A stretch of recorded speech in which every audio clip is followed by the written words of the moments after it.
Olá, sétimos anos! Nessa aula nós vamos aprender sobre as grandes navegações, mas especificamente sobre o imaginário que cercava esse período, né, que levou ao comércio, tá bom? Então vamos ver o objetivo da nossa aula?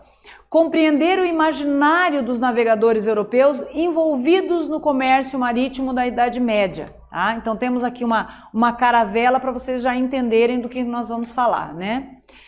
Vamos lá, as mudanças na Europa feudal. O que você recorda sobre esse assunto, né? Então veja aqui, ó, um levante, né, em 1381 na Inglaterra, ou seja, a crise lá do século XIV, né? Vamos relembrar, né? Então veja, o aumento da oferta de alimentos, menor necessidade de trabalhadores na produção agrícola, pessoas passaram a dedicar-se ao artesanato e ao comércio, revigoramento das cidades e do comércio e as cruzadas. Então, todos os avanços, mas também todas as agruras que aconteceram nesse período, tá? Veja, aqui nós temos uma notícia, comércio, uma notícia recente, tá? De 2021. Comércio internacional deve crescer 8% em 2021 e 4% em 2022, prevê a Organização Mundial do Comércio, né? Hoje, podemos comprar produtos de todos os países do mundo, pois o comércio internacional está interligado. Mas será que sempre foi assim? Né? Será que sempre foi possível pedir alguma coisa que venha lá do outro lado do mundo e chegar na nossa casa com facilidade? Nós vamos entender que não era bem assim, né? Veja, em busca de lucros, os burgueses europeus lançaram-se além-mar, a caminho das Índias. Porém, o medo do desconhecido impactava essas viagens. Identificar o imaginário da época é fundamental para compreendermos o pensamento do período e as estratégias utilizadas para o comércio marítimo. Então aqui, ó, nós temos uma imagem que já nos dá a noção de como era o imaginário das pessoas desse período, né? Um monstro imenso engolindo a pessoa, um tripulante ali do navio. Então, ao mesmo tempo que eles tinham a necessidade, né, de encontrar uma rota alternativa para chegar até as Índias e comprar as especiarias diretamente na fonte, né? Por quê, professora? Porque o mar Mediterrâneo o comércio no mar Mediterrâneo, a navegação no mar Mediterrâneo era controlada pelos italianos e pelos árabes, né? Então havia necessidade de encontrar uma rota alternativa, mas havia o medo e a limitação deles, do conhecimento deles. Então eles acreditavam que havia risco de cair na beirada do mundo, né? Porque eles acreditavam que o mundo, os portugueses especificamente, acreditavam que o mundo era uma pizza, né? Redondo, mais plano. Tinham medo de monstros que pudessem né, enfim, engolir as embarcações e os tripulantes, né? Então o imaginário deles, por conta do desconhecido, era muito fértil nesse período, né? Então veja, na Baixa Idade Média ocorreu o aperfeiçoamento das tecnologias de navegação e o aumento do consumo de especiarias e artigos de luxo, em parte devido ao contato com outros povos decorrente das cruzadas. Então, retomamos aquele slide que falava das mudanças na Baixa Idade Média. As cruzadas, que eram expedições militares, levaram os europeus até o Oriente, porém eles voltaram com mercadoria. Houve aí um renascimento então comercial, urbano, crescimento da população, né? Então precisavam encontrar esses produtos, né, queriam comercializar esses produtos. E aí, obviamente, que o avanço tecnológico nas navegações ajudou os portugueses a serem pioneiros nesse sentido, tá? Vamos para a nossa atividade? Qual foi o principal motivo do aumento de consumo de especiarias e artigos de luxo no final da Idade Média? Então vocês vão copiar a questão no caderno de vocês, vão responder e nós voltamos com a correção.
Vamos fazer a correção da nossa atividade, sétimos anos. Então veja, qual foi o principal motivo do aumento de consumo de especiarias e artigos de luxo no final da Idade Média? O aumento do consumo de especiarias e artigos de luxo, em partes devido ao contato com outros povos decorrente então das cruzadas, né? A partir das cruzadas é que começa esse contato e começa esse aumento do consumo também, tá? Então veja, no século XIV, árabes e italianos controlavam o comércio no mar Mediterrâneo, atuando na comercialização de mercadorias orientais no continente europeu, considerados produtos de luxo, né, que eram consumidos pelas classes mais abastadas. Então, como eu já tinha falado, e aqui tem um mapinha, né, que mostra, então veja, Índia, aqui os portugueses viriam buscar as especiarias. No entanto, os árabes e os italianos faziam esse caminho aqui, ó, muito mais rápido e muito mais fácil. Chegava aqui, Gênova, Veneza, Florença, e aí era distribuído para o restante da Europa, ok? Só que os portugueses não podiam fazer esse caminho aqui. Então eles tiveram que encontrar um outro caminho para chegar até as Índias, tá? Então veja, os portugueses e espanhóis buscaram então um caminho alternativo para chegar até as Índias e comprar os produtos direto dos fornecedores e assim obter mais lucro, mas para isso precisaram então aperfeiçoar, como a gente vê aqui uma caravela, né, aperfeiçoar as técnicas de navegação e superar o medo do desconhecido para conseguir chegar até as Índias. Eles sabiam onde era, porque o produto vinha através dos italianos, então eles tinham uma noção onde era, mas o caminho que eles iriam fazer, eles não sabiam como era. Não sabiam o que iriam encontrar, né? O mar Mediterrâneo já era conhecido, mas o Oceano Atlântico não, tá? E daí vinha o medo, né? Então veja, as grandes navegações também permitiram o aperfeiçoamento dos mapas e localizações. Por quê? Porque a partir do momento que eles saem navegando pelo Oceano Atlântico, fazem navegações, voltam, enfim, vão conhecendo esse território, porque foram muitas expedições até chegar até as Índias, eles vão também mapeando esse território que eles conheceram, né? E os mapas vão ficando mais perfeitos. Então, houve uma contribuição imensa aí das grandes navegações para a confecção de mapas mais precisos, tá bom? Veja, aqui ó, as especiarias. O que eram essas especiarias? Por que eles se lançaram no mar, deram a volta na África, superaram todos os medos e os riscos reais e imaginários para chegar às Índias e comprar? O que produtos eram esses? Eram temperos como cravo, canela, pimenta, cominho, né? Porque na época não tinha geladeira, né, gente? Eles precisavam conservar os alimentos. E a única forma de conservar era usando esses temperos aqui, com as especiarias. E também os artigos de luxo, tecidos de algodão da Índia, tapetes da Pérsia, seda de porcelana da China, ou seja, as classes mais abastadas compravam os produtos, né, artigos de luxo. E as especiarias para poder conservar então os alimentos, tá? Vamos para a próxima atividade. Explique o que motivou a busca por uma rota alternativa para chegar às Índias. Acabamos de falar no slide anterior. Então vocês vão copiar a questão no caderno de vocês, vão responder e nós voltamos com a correção.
Vamos fazer a correção então dessa atividade? Explique o que motivou a busca por uma rota alternativa para chegar às Índias. Comprar os produtos direto dos fornecedores, com os fornecedores, e assim obter mais lucros. Porque essa intermediação feita pelos árabes e italianos até chegar em Portugal e até chegar na Espanha, eles poderiam revender, mas o lucro seria muito menor. Então eles queriam encontrar uma forma de chegar lá nas Índias, comprar direto com os fornecedores para poder lucrar mais com essa comercialização, né? E aqui, o Mar Tenebroso. Até o século XIV, o conhecimento que se tinha na Europa a respeito de outros lugares do mundo era bastante restrito.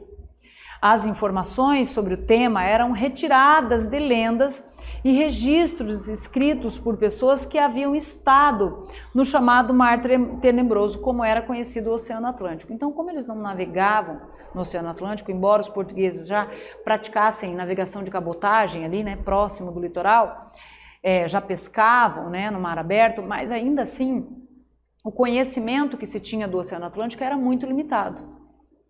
E o medo era imenso. E aí, por conta disso, surgiram muitas lendas a respeito do Mar Tenebroso, né? Então, como era conhecido, tá? Então, aqui, ó, passagem da Idade Média para a Moderna. Na passagem da Idade Média para a Idade Moderna, ainda predominava a crença de que o mar era povoado por seres fantásticos. Além dos perigos reais que existiam, que eram naufrágio, né? Era falta de suprimento, ser atacados de repente por algum outro barco, enfim, haviam então esses perigos, né? Se perderem, né? Esses eram perigos reais.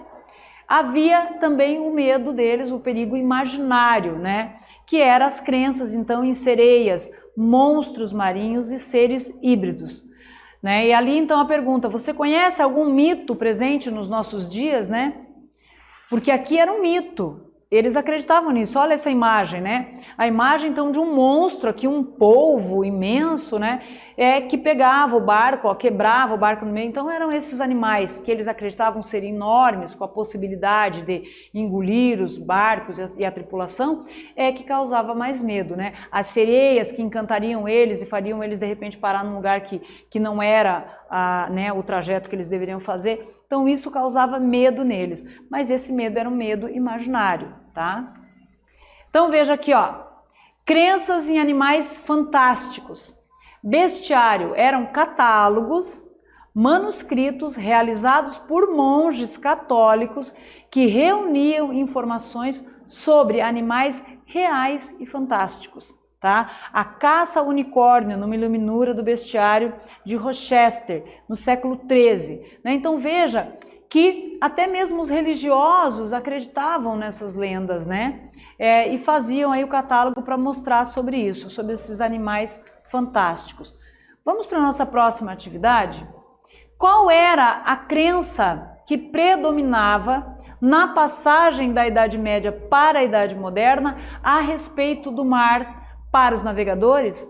Então, vocês vão copiar, vão lembrar do que nós falamos aqui, do que explicamos sobre os medos reais e imaginários, vão responder e nós voltamos com a correção.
Vamos fazer a correção da nossa atividade então, pessoal? Veja, qual era a crença que predominava na passagem da Idade Média para a Idade Moderna a respeito do mar para os navegadores? Predominava a crença de que o mar era povoado por seres fantásticos, como a crença em sereias, monstros marinhos e seres híbridos, né, como o unicórnio. Então, vamos fazer a retomada da nossa aula? Então, hoje nós falamos, nessa aula a gente viu sobre as grandes navegações, o imaginário e o comércio. Então, entender que as grandes navegações vão acontecer porque os portugueses e espanhóis buscavam uma rota alternativa para chegar até as Índias, né? O mar Mediterrâneo era controlado pelos árabes e pelos italianos, que era a rota mais rápida e a rota conhecida. Porém, os portugueses não podiam navegar ali, nem os espanhóis. E aí, para se lançar as grandes navegações, primeiro, eles tiveram que aperfeiçoar suas tecnologias de navegação, né? Então, os portugueses se reuniram principalmente, né, na cidade de Sagres para juntar as pessoas que conheciam e tudo que se conhecia sobre navegação para aperfeiçoar essas técnicas, para então estar pronto para se lançar no mar tenebroso, como eles chamavam o Oceano Atlântico, né? Porque eles não conheciam, né? E aí se lançar. As grandes navegações também permitiram que os mapas fossem aperfeiçoados, porque na medida que eles viajavam, eles iam conseguindo construir esse mapa com mais precisão, né?